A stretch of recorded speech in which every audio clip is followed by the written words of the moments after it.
ప్రభు యొక్క ఘనమైన నామాన్ని బట్టి ప్రతి ఒక్కరికి వందనాలు చెల్లిస్తూ ఉన్నాను. ఉదయకాలాన్ని ఆయన సన్నిధిని సమీపించేటువంటి వారందరూ ఏదైనా దైవ సన్నిధిలో గడపడానికి ప్రయాసపడుతున్నటువంటి వారందరికీ క్రీస్తు నామంలో శుభాలు తెలియజేస్తూ ఉన్నాను.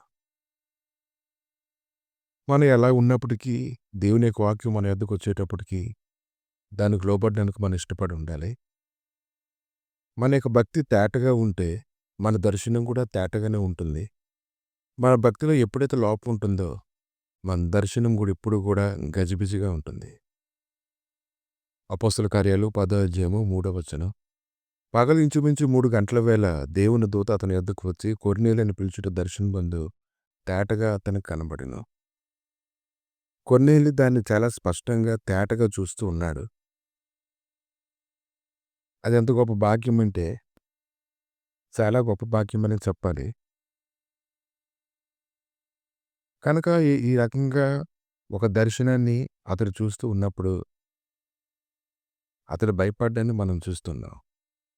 అతడు దూత వైపు తేరు చూసి భయపడి ప్రభువా ఏమని అడిగెను. అందుకు దూత నీ ప్రార్థనలను నీ ధర్మ కార్యములను దేవుని సన్నిధి జ్ఞాపకార్థంగా చేరినవి. ఎప్పుడైతే అతను దేవుడి సన్నిధికి జ్ఞాపకార్థంగా చేరాయో అలా జ్ఞాపకార్థంగా చేరడానికి గల కారణం ఏంటంటే కొన్నేళ్ళు చేస్తున్నటువంటి భక్తి చాలా తేటగా ఉంది. కనుక అతనికి దేవుడు చూపించినటువంటి దర్శనం కూడా అతడు చాలా తేటగా చూడడాన్ని మనం చూస్తున్నాం. కనుక నీ యొక్క భక్తిని ఒకరు గనపరచడం కాదు, లేకపోతే నీ భక్తిని బట్టి సరిగా లేదని ఒకరు చెప్పడం కాదు. నీ భక్తి ఎలా ఉందో నువ్వు తెలుసుకోవాలంటే ప్రభుతో నీకు ఉండేటువంటి సహవాసం చాలా స్పష్టంగా ఉంటుంది. దాన్ని బట్టి నీ హృదయంలో గొప్ప నిబ్బరం కలుగుతుంది. ఆ నిబ్బరం నుంచి ధైర్యం పుడుతుంది. ఆ ధైర్యం ఆయన కొరకు జీవించేలా చేస్తూ ఉంది. అతడు దూత వైపు తేరు చూచి భయపడి ప్రభువా ఇది ఏమని అడిగెను. అందుకు దూత నీ ప్రార్థనలను నీ ధర్మకార్యములను దేవుని సన్నిధికి జ్ఞాపకార్థంగా చేరినావు కాబట్టి ఇప్పుడు నువ్వు యొప్పేకు మనుషులను పంపి పేతురైన మారుపేరు గల సీమోను పిలిపింపుము. అతను సముద్రపు దన్నిన సీమోనైన ఒక చర్మకారుని ఇంటి దిగునని అతనితో చెప్పాను. అతనితో మాట్లాడిన దూత వెళ్ళిన పిమ్మట అతడు తన ఇంటి పనివారులు ఇద్దరిని తన యొద్ద ఎల్లప్పుడూ కనిపెట్టుకుని ఇండివారిలో భక్తిపరుడు ఒక సైనికుని పిలిచి వారికి సంగతులను వివరించి వారిని యొప్పేకి పంపాను. కొర్నేలికి ఇలా జరుగుతూ ఉంది. మర్నాడు వారు ప్రయాణమైపోయి పట్టణానికి సమీపించినప్పుడు పగలించుమించు 12 గంటలకు పేతురు ప్రార్థన చేయడానికి మిద్ది మీదకి ఎక్కెను. అతని మిక్కిలి ఆకలిగొని భోజనం చేయగోరను. ఇంటివారు భోజనం చేయుచుండగా అతని పరవశుడి ఆకాశం తెరవబడుటయు 4 చెంగులు పట్టి దింపబడిన పెద్ద దుప్పట వంటి ఒక విధమైన పాత్ర భూమి మీద దిగి వచ్చి చూచెను. అక్కడ ఒక దర్శనం చూశాడు అతను.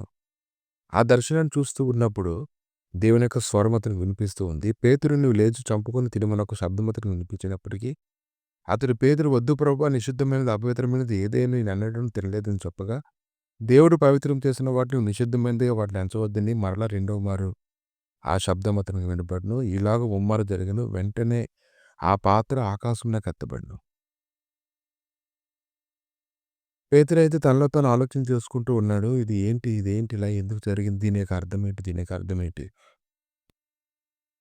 కనుక నీ యొక్క భక్తి ఎప్పుడైతే స్పష్టంగా ఉంటుందో నీ దర్శనం కూడా తేటగా ఉంటుంది. దాని గురించి నువ్వు భయపడాల్సిన పని లేదు.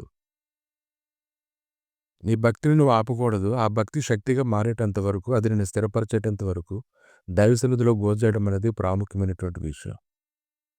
ఎన్నో ఆటంకాలు, బలహీనతలు, బంధకాలు కలగవచ్చు కానీ సాతానుడు సమూలంగా నిన్ను తుడిచిపెట్టేటంతలాగా అతడు ప్రయాసపడవచ్చు కానీ దేవుడైతే కృప దయచేసి నిన్ను నిలబడడానికి బలపరచడానికి ఆయన గొప్ప శక్తిమంతుడే ఉన్నాడు. కనుక ఈ ఉదయకాలాన్ని నీ దర్శనం స్పష్టంగా ఉండేలాగా నువ్వు చూసుకున్నట్లయితే నువ్వు గొప్ప వరములు, ఫలములు, ఆత్మ సంబంధమైనటువంటి జయ జీవితాన్ని నువ్వు పొందుకుంటావు.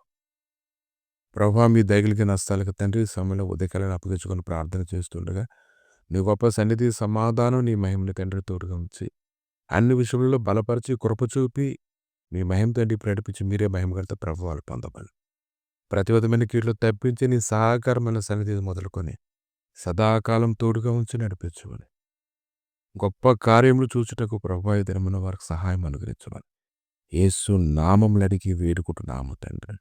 ఆమేన్.